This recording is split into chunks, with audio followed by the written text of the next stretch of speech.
안녕하세요. 오늘 시간은 탄소 경제, 그린 뉴딜에 대해서, 그리고 이 탄소 경제와 그린 뉴딜이 어떤 주가에 영향을 미치는 투자의 관점에 대해서 말씀을 드리겠습니다. 코비드로 무너진 경기를 살리려면 필사적 노력, 필연적 선택으로 탄소 경제가 선택이 됐다. 기회 포착. 우리가 기회를 포착해야 될 부분은 정책 속에 대세 상승 주도주가 있습니다. 1차는 기후협약, 1차 기후협약에서 전기차 산업이 대동이 됐거든요. 2011년, 2014년에 확정이 되면서 지금 전기차 산업이 성장주까지 왔죠. 이 2011년부터 시작해서 보면 주가 상승률이 무려 거의 10,000%에 육박합니다. 2014년, 15년부터 계산하면 3,000%에서 5,000% 정도가 되죠. 평균값입니다. 그 다음에 2차 탄소 뉴딜로 왔을 때 수소에너지 산업으로 지금 진행 중이다. 요거는 지금 한참 시작을 했고, 요거는 이제 출발을 하는 겁니다. 그렇죠? 출발 단계다. 이게 2016년부터 말이 나오기 시작했어요. 2016년부터 말이 나오기 시작했지만 몇몇 기업들은 벌써 연구를 시작했습니다. 10년 전부터 했지만 그런 뭐랄까 평균 단가, 상품의 하나의 평균 단가가 너무 고가였기 때문에 이게 상용화가 못 되었습니다. 지금은 이제 상용화가 되고 있죠. 과거에 차 한 대가 10억이었습니다. 10억. 그러니까 수소 에너지로 가는 차가 한 대 10억 정도였어요. 또 전기차도 비슷했습니다. 거스를 수 없는 세계 시장 간의 전쟁이다. 이게 무슨 말일까? 다음 페이지를 보시겠습니다. 뉴딜. 대공황을 막아라. 뉴딜이라는 말은 이 프랭클린 루즈벨트 대통령, 이분이 소아마비 장애 이시죠. 1급인가 2급이실 거예요. 다리가 한쪽이 짧은 그런 분으로 제가 알고 있는데, 대통령을 4번 하신 분입니다. 그렇죠. 유일무이한 4번 하신 분인데, 이분이 뉴딜 정책을 폈어요. 2차 세계대전. 갑자기 돌아가셨거든요. 45년도에. 전쟁이 끝나지 않은 상태에서 돌아가셨어요. 이게 원래 완전히 5선까지도 가능했던 분인데, 그냥 근무 중에 돌아가신 걸로 알고 있습니다. 그 뉴딜 정책을 펴서 미국 경제를 살렸습니다. 살리고 전 세계 2차 세계대전까지 승리를 거머쥐게 된 대표적인 미국의 4명의 5분의 이제 최고의 대통령으로 알려져 있죠. 세계 정부의 빅 그린 뉴딜. 그러니까 지금 이제 큰 국가적인 투자를 하는 게 이제 뉴딜이라고 이렇게 이제 고유 명사가 됐습니다. 기후 온난화의 주범을 막아라. 인류가 살아남는다. 이렇게 지금 라니뇨, 그 다음에 엘니뇨, 이런 현상들이 있잖아요. 그럼 대규모 화재 같은 게 자꾸 발생하는 거는 기후 온난화 때문이다. 이런 이제 주장을 하면서 이게 정책에 녹아 들어가서 선진국들이 주장을 하고 있습니다. 그게 이제 저탄소 정책이 만들어져야지 된다. 지구가 조금 더 생명체가 안전하게 살려고 하면 그게 보장이 돼야 된다. 이걸 강력하게 추진 중입니다. 선진국들이. 코비드가 무너뜨린 경제를 재건하자. 그리고 미국 공화당 쪽에 일부는 트럼프 같은 쪽은 이 탄소 배출권 이거 전부 다 구라다. 이유가 우리 미국 성장을 저해하려고 하는 짓거리다. 이렇게 주장하는 쪽도 있습니다. 있는데 어쨌거나 지금 미국도 지금 저렇게 추진하는 이유는 뭐냐면 이 뉴딜이 필요한 거예요. 지구 기후 온난화라는 것보다 어떻게 보면 이 뉴딜이 필요한 겁니다. 이 코로나 때문에 대공황 같은 게 올 가능성이 굉장히 높다고 경제학자들이 굉장히 많이 말을 하고 있기 때문에 이거 무너지지 않도록 하려 그러면 대규모 투자를 해서 돈이 돌아가도록 만들어야 된다는 거죠. 그걸 하기 위해서 방법이 뭐냐? 연구했을 때 대공황 지금 그냥 투자를 아무렇게 해가지고 돈이 사라지는 것보다는 투자를 해서 어차피 앞으로 10년, 20년 뒤에 투자할 거 지금이라도 당장 투자해서 이게 빨리 더 진행되면서 경기가 활성화될 수 있는 대안이 뭘까 찾은 게 바로 저탄소 정책 그린 뉴딜입니다. 그게 바로 탄소 경제가 생각보다 빠르고 거대하게 진행이 되기 시작했다. 이 코로나 때문이죠. 코로나 때문에 이 코비드 때문에 코비드19라고 하죠. 이 코로나를 코비드19 코비드19 때문에 우리 한국 코리아가 정말 대표적인 수혜 국가입니다. 우리나라도 피해를 보고는 있지만 우리나라 기업들이 수출 기업들 있죠. 수출이라고 하면 문화, 그 영화나 컨텐츠를 말하는데 영화나 뭐 BTS, 기생충 뭐 이런 컨텐츠들이 있죠. 이런 것도 수출이 엄청나게 되고 있지만 그 다음에 반도체도 마찬가지고 전기차도 마찬가지고 이제는 수소차 쪽도 이게 수소차를 이때까지 다 버리고 있었거든요. 도요타랑 현대그룹만 좀 많이 하고 있었고요. 그리고 우리나라 기업들 중에 그 어떤 탱크나 이런 위주로 좀 하고 있었는데 전 세계가 지금 수소 관련해서 별로 관심을 안 갖고 있었습니다. 그렇게 하다가 EU가 굉장히 강하게 추진을 법안을 다 바꿨습니다. 바꾸고부터 이게 이거 뭐지? 이렇게 된 거죠. 그러니까 이유가 보면 2020년도에 지금 3조, 우리나라는 3조 정도 투자를 하고 있는데요. 2030년 목표가 192조입니다. 2030, 미국은 지금 자기 국에서는 미국은, 인공위성 있죠. 인공위성이나, 달 착륙, 보이저 1호, 2호, 이런 거 전부 다 수소에너지거든요. 여러분 생각하는 것보다 그게 비용이 비싸서 그렇지, 수소에너지가 효율성은 최고입니다. 그 최고인 중에 수소랑 원자력 작은 그 원자력 추진함 이런 게 최고인데 원자력은 문제가 있죠. 장기적으로 이게 방사능 노출이나 이런 노후가 됐을 때는 이런 문제가 있거든요. 그리고 원자력에서는 물이 나오지 않습니다. 수소로 할 때는 물이 나와서 그 달 날아가는 사람들이 물을 마실 수가 있어요. 그러면 부피는 줄어들면서 물은 마시면 소비가 되잖아요. 요런 어떤 그런 관점이 있어서 수소 에너지를 많이 사용하는 것 같아요. 위성이나 이런 것. 그 원래부터 얘들은 한 10조 이상 이렇게 투자를 하고 있었고요. 근데 지금 2023년까지 161조, 그 다음에 2050년까지 867조, 천조국 답습니다. 그렇죠? 천조국 다 와요. 자, 근데 여기에 도전장을 냅니다. 중국이 181조 위안이면 181조입니다. 181조인데 이게 끝나는 게 아니고요. 요게 뭐냐면 자, 수소 에너지 관련해서 투자하는 것만 1조 위안인데 이 뒤에 이제 다른 기사를 조금 보면 어떻게 있냐면 중앙 그 은행들이 있죠. 인민은행이나 중앙은행들이 있잖아요. 얘네들이 투자하는 건 별개입니다. 별도예요. 이거는 지방 정부들이 우리 투자 이렇게 시설을 할 거예요. 중앙 정부에서 돈을 주세요. 이런 계획금만 181조고요. 중앙은행들이 이런 사업을 추진할 수 있도록 돈을 빌려주는 게 있거든요. 그거는 또 별개야. 별개입니다. 그것까지 하면 이게 별도로 50조 정도가 따로 있고 50조 플러스 알파입니다. 이렇게 되는 것 같아요. 한국은 작년에 6조 7조고 올해 내년 있잖아요. 내년 올해가 아마 올해까지가 7조인가 6조인데 12조가 포함돼서 21조가 됐고 여기는 뒤로 갈수록 조금 계속 많아지겠죠.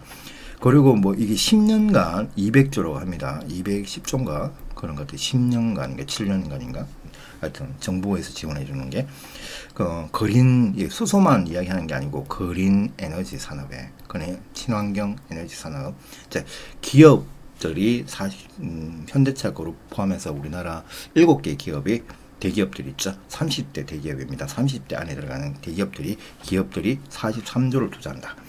뭐 이렇게 보면 규모가 상당히 큽니다. 역사 유사일에 전기차 산업보다 더 지금 시간적으로 따지면은 규모상은 좀 적은데요. 시간적으로 보면 가장 큰 규모의 투자입니다. 이게 반도체보다 더 커요. 그렇죠? 반도체보다 훨씬 큽니다. 반도체보다 요 기간 대비해서 집중되는 투자 금액이 한 3배 정도고 전기차의 2배 정도인 것 같아요. 전기차는 지금 3,000조인데 얘는 지금 그 정도는 아니죠. 이게 다 합치면 아마 1,800조에서 2,000조 정도 되는데요. 다른 국가들 포함해서 2,000조 정도, 전기차는 3,000조 정도까지 왔거든요. 근데 이게 사업이 진행되고 하면은 얘는 아마 4,000에서 6,000조 가까이가 된다고 봅니다. 코비드19로 인한 위축된 경기를 강력한 거린 유지로 경기 부양하는 137개국이 참여를 합니다. 이 137개국이 그 나라 국가들도 굉장히 경기가 위축되고 있잖아요. 그런 문제를 알고 있습니다. 그렇죠? 코비드, 대규모 홍수, 엘니뇨 현상, 결국 지구 온난화에 의한 기후 문제를 인식하고 있다. 이걸 설득을 하고 있는 건데 저는 여기에 논란이 소지가 있습니다. 기후가 옛날에 1800년대, 1700년대도 이산화탄소가 많아져서 소빙강이 같은 게 왔는데 이게 지금 정말 탄소 배출 때문에 그런가? 이런 개념이 있잖아요. 그런 게 좀 있거든요. 있는데 저도 그런 조사를 좀 해봤는데 아닐 수도 있겠다 싶지만 어쨌거나 전 세계 정부들이 하겠다잖아. 가장 강력하게 탄소 경제 추진한다잖아. 특히 시장이라는 게 뭐냐면 EU라는 시장이 굉장히 크거든요. 규모가 미국보다 약간 작지만 미국 규모 정도 돼가지고 이 시장이 뭘 선택하면 미국도 여기 수출을 못하는 거야. 이 거부하면. 그렇죠. 미국이 다 EU한테 수출 안 하게 되면 정말 큰 문제가 있죠. 중국도 EU한테 수출해야 되고요. 한국도 EU한테 수출을 해야 돼. 그러면 EU가 이걸 선제적인 법을 계속 만들고 있거든요. 만들면 우리가 따라가야 됩니다. 그렇죠. 관세를 적게 받으려면 여기에 악의적 관세들이 붙어 있어요. 탄소 배출권이라는 신재생 에너지 산업, 친환경 그린 에너지 동력 산업, 친환경 자동차, 전기차, 수소차, 요게 다 이제 되는데 요게 다 관련된 기업들도 있어요. 그렇죠? 다 관련된 산업 관련주들이 많아요. 우리나라 주식 중에도. 기사들을 이제 보시면 이런 기사들을 딱 보면 이거를 그냥 대충 읽고 이렇게 보고만 넘지 마시고 이게 어떤 그 기업에 영향을 줘서 기업 활동에 영향을 주고 정부 투자 전 세계 정부의 투자가 돼서 어떤 산업이 태동이 되고 이 산업이 비용이 지금은 엄청나게 비싼데 이걸 계속 투자하면 비용이 엄청 줄어들 거 아니에요. 그러면 소비 크기가 엄청 커질 거 아니에요. 비용이 줄어들어야지 소비자가 용이하게 많이 살 거 아니에요. 그런 거를 지금 만들어가고 있는 과정입니다. 탄소 배출권이 수출을 결정한다. 이게 정말 중요해요. 탄소 배출권에 수출세가 붙어 있다. 아시겠죠? 그러니까 맞추지 못하는 국가는 수출 관세가 폭증합니다. 탄소 중립은 생각보다 매우 빠르게 진행 중이고요. 가장 빠른 방법은 화석 에너지가 아닌 신재생 수소 연료 전지를 쓰면 이 탄소 배출권에 플러스 뭔가를 줍니다. 그러면 수출을 옛날보다 더 잘할 수 있고 낮은 가격에 할 수 있다는 거예요. 다른 국가들에 비해서. 어차피 우리 지구상은요 우주인들하고 경쟁하는 게 아니야. 우리나라는 다른 타국 일본이나 미국이나 대만이나 독일이나 이런 국가들하고 경쟁하죠. 중국이랑 경쟁하잖아. 거기에 그린세 탄소 배출권이라는 세금이 우리나라는 이런 거를 많이 쓰게 되면 이게 계속 감소해서 관세가 아주 싸게 납품을 할 수 있다는 이야기예요. 그러면 어떻게 생각해요? 안 하면 수출을 하기가 굉장히 힘들어지고 하게 되면 하는 것도 전 세계에서 거의 1, 2, 3등 수준으로 계속 하면 수출을 또 굉장히 많이 할 수 있다는 거죠. 탄소 관련한 수출이 아니에요. 농수산물에도 탄소 배출권이 있고 철강, 조선, 자동차에 다 탄소 배출권이 따로 관세식으로 이렇게 붙어 있습니다. 그러니까 그런 관점. 그 가장 수혜주가 우리나라의 후성이나 에코프로인 것 같아요. 에코프로라는 기업이 우리나라 한국에서는 1등인 것 같아요. 그 다음에 후성이나 한원시스템이나 그리고 제가 이제 하는 전기차 관련주들이 있죠. 이런 것도 다 수소 탄소 배출권 관련주입니다. 삼성 같은 그룹에서도 지금 보면 자기들이 하청업체들한테 이런 걸 다 만들어주는 이유가 뭐예요? 탄소 배출권 때문에 수출 단가를 하락시키기 위해서입니다. 이런 걸 여러분이 알고 있는 것과 모르는 것과는 정말 차원이 다르겠죠. 시대의 변화와 주가의 변동성.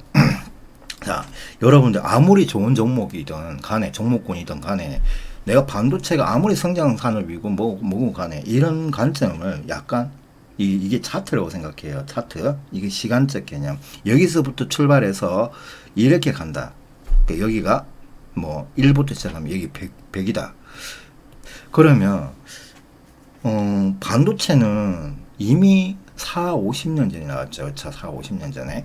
뭐 이게 상용화된, 대중화된 관점을 말하는 겁니다. 대중화된 관점.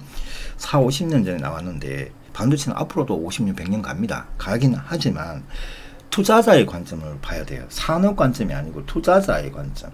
투자자인데 개인 투자자의 관점이 아닙니다. 누구의 관점? 큰손 투자자. 큰손들, 유대인들의 시각에서 봐야 돼요. 전 세계 주식시장을 움직이는 돈은 70%가 누구다? 누구의 돈입니까? 유대인. 그렇죠? 유대인들이 자금이 움직이고 있기 때문에 유대인들이 일반인들 돈 다 걷어가지고 자기들이 투자 신탁사를 움직이거든요. 이 돈이 가장 큽니다. 얘네들이 움직이기 때문에 결국에는 반도체는 자기들이 생각하는 72대 28의 법칙에서 이 꼭지점이다.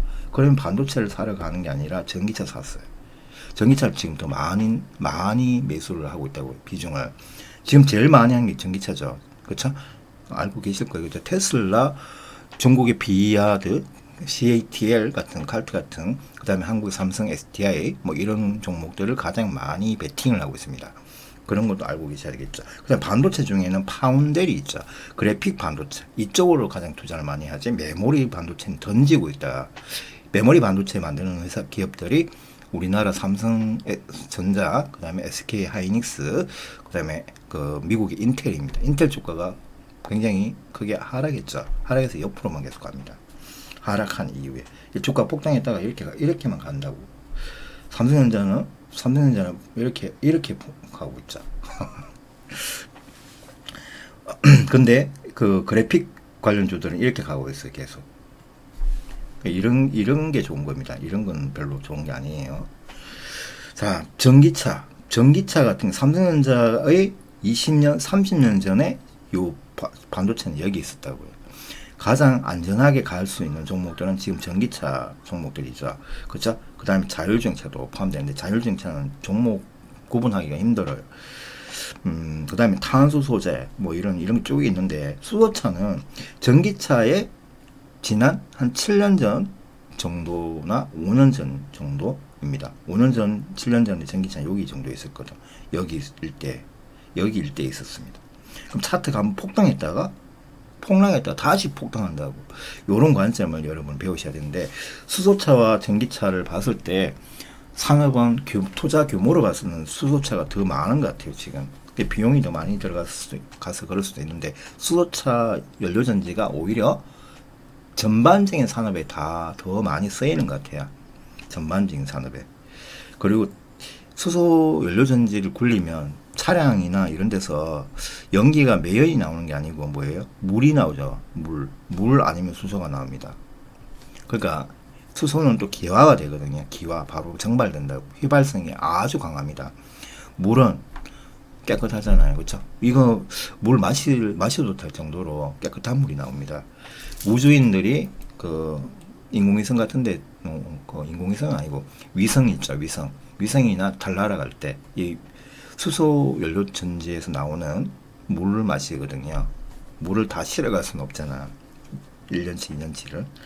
자, 요런 정도로 아시고, 언제 어떻게 사야 되고, 이 차트 패턴이 이렇게 나오니까 대응을 하셔야 된다는 겁니다. 그쵸? 어떤 기준에서 내가, 전기차들은 약간 쉬워요. 요런 것만 방어를 좀 해주시면 되는데, 이런 것만 알고 좀 추매를 하든가, 여기서 이런 데서 끊어서 팔고 다시 사든가, 이런 개념만 있는데, 수소차는 기복이 굉장히 예측하기 힘들 정도로 심하다는 얘기입니다. 아직까지.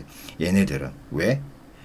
얘까지 얘들은 왜? 아직까지 실적이 이 완전 자기 주도적인 실적이 여기서 기반돼서 나오지 않기 때문에 그래요. 얘들은 이미 이제 주도적으로 나오고 있고요. 얘는 실적이 다른 업종에 뭐 빼앗기는 수준이기 때문에 반도체들이 좀 저렇게 나오는 거예요. 전기차는 아직 강력하고 오지 육지는 산업이 그렇게 크지 않습니다. 얘들은 산업이 가장 큰 거는 이 반도체, 전기차, 수소차입니다. 그렇죠? 위에 있는 것들, 이 탄소 소재도 요거까지 파면 요게 가장 큰 거고요. 이 중에 수소차, 전기차, 반도체가 아마 제일 크죠. 탄소 소재도 엄청 큽니다. 근데 요거는 기업들이 너무 많아요. 한 10만 개도 넘습니다. 자, 태동기, 과도기, 성장기. 여기서 보면 이게 성장기 기업들이 좋고요. 자율주행차 중에 이미 성장한 어떤 주도적인 기업들이 몇 개가 있습니다. 자율주행차는 일본은 과도기고 일본은 성장기 일파인 것 같아요. 자, 그런 관점에서 성장주와 가치주를 이렇게 구분을 해서 성장주들은 이런 패턴을 가지고 있기 때문에 요런 1파, 2파, 3파, 1파, 2파, 3파, 1파, 2파, 3파 이런 식으로 반복되기 때문에 3파 좀 나오면 한번 팔고 다시 사고 요런 거를 꾸준히 꺼내서 하셔도 되고 여기서 가만히 걸고 있다가 이 위에 가서 팔아도 되고 그렇죠? 가치주, 수소차 같은 거는 아까 앞부분에서 이런 것들이죠. 자, 수소차, 양자 컴퓨팅, 메타버스, 자율주행, 이 통신 중에 6G나 위성통신 같은 거는 어떻게 해야 된다? 이런 패턴이 나옵니다. 그러니까 여기 한번 무너지면 2년, 3년 동안 무너지기 때문에 좀 짧아도 6개월입니다. 이거 무너지고 난 뒤에 또 폭등하기 때문에 요런 관점을 이게 이렇게 하다가 나중에 아마 1, 2년 후면 이 패턴으로 바뀔 거예요. 수소차 같은 경우에. 다른 메타버스는 잘 모르겠고 요런 메타버스도 기업들이 문제가 있는 기업들이 너무 많아요.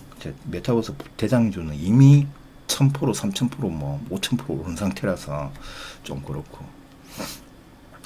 자, 여러분 요까지 투자의 발굴과 투자하는 과정까지 여러분들이 오늘 이렇게 다 전체적으로 한번 훑어봤습니다.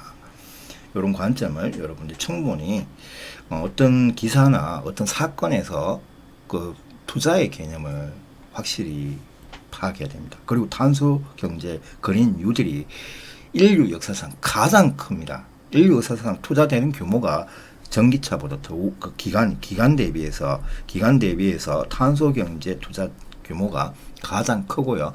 여기에 전기차도 포함되죠. 친환경 에너지 관련이죠. 이 기간 대비 가장 큽니다. 이 역사, 유사일에, 지구 인류 사회를 1만 년이라고 보면요. 1만 년 이래 가장 큰 규모의 대단위 공사입니다. 이게 대단위 공사라고 해야 되나? 블렌트라고 봐야 되겠죠. 자, 요런 기회를 여러분이 역사를 읽고 함께 가야 되고, 자, 마지막으로 탄소 경제가 뭘 이야기하냐면, 앞으로 여러분이 좀 어렵다.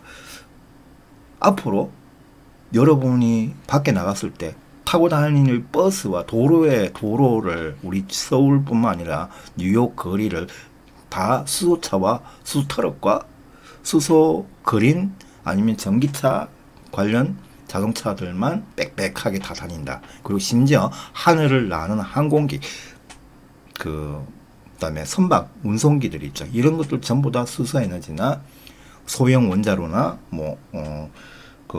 전기차 쪽으로 이게 다 다닐 거예요. 그런 사회가 온다고요. 지금은 휘발유 사회죠. 휘발유, 경유. 앞으로 다 바뀐다. 그럼 거기에 들어가는 부품, 반도체도 있겠죠. 전장 반도체. 그 다음에 부품, 그 다음에 연료들 다 바뀌는 거예요. 그 다음에 그 시스템, 전동화된 시스템이 다 바뀌죠. 엔진이 아니에요. 엔진으로 돌아가는 게 아니고 전동화, 모터가 돌아가는 겁니다. 그렇죠? 전동화 모터 만드는 회사, 현대모비스죠. 그리고 다르게 또 보면 수소 연료 전지 만드는 회사들이 정말 대단한 거 되겠죠. 그리고 수소 연료 전지를 만들려고 하면 백금 촉매제나 팔라듐 이런 게 몇 가지 들어가는 게 있거든요.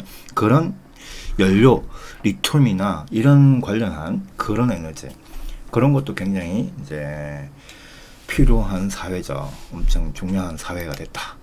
요까지 아시면 되겠습니다. 그리고 투자가 좀 힘드시면 중국의 중요한 ETF가 그 관련한 ETF가 한 개 있고 우리나라에 두 개에서 세 개가 있고요. 미국에도 두 개가 있습니다. 총 ETF만 찾아도 5개만 요 5개의 ETF만 찾아도 평생 먹고 살 것 같아요. 한 10년, 20년은 거뜬하게 먹고 살 것 같아요.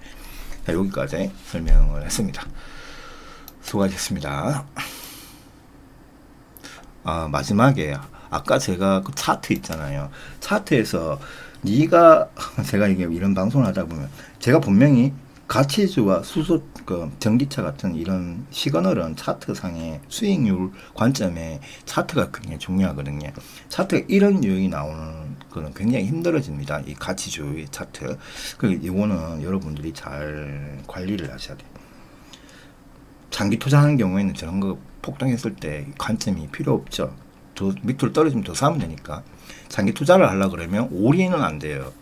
장기 투자한다는 거 계속 올인하는 사람이 있는데 제가 그런 분 보면 정말 당황스럽거든. 초장기 투자한다고 하면서 올인하는 분들 있잖아. 올인하면 안 돼요. 장기 투자는 뭐예요? 밑에 폭락할 거를 대비해서 언제는 얼마씩 넣겠다라는 그 예비비 관리가 되고 있어야 됩니다. 그렇죠? 예비비가 벌써 그 종목이 다 들어가 있으면 안 된다고. 다른 종목이 들어가든가 아니면 현금으로 갖고 있어야 됩니다. 달러로 갖고 있든가, 금으로 갖고 있든가. 자, 여기까지 수고하셨습니다.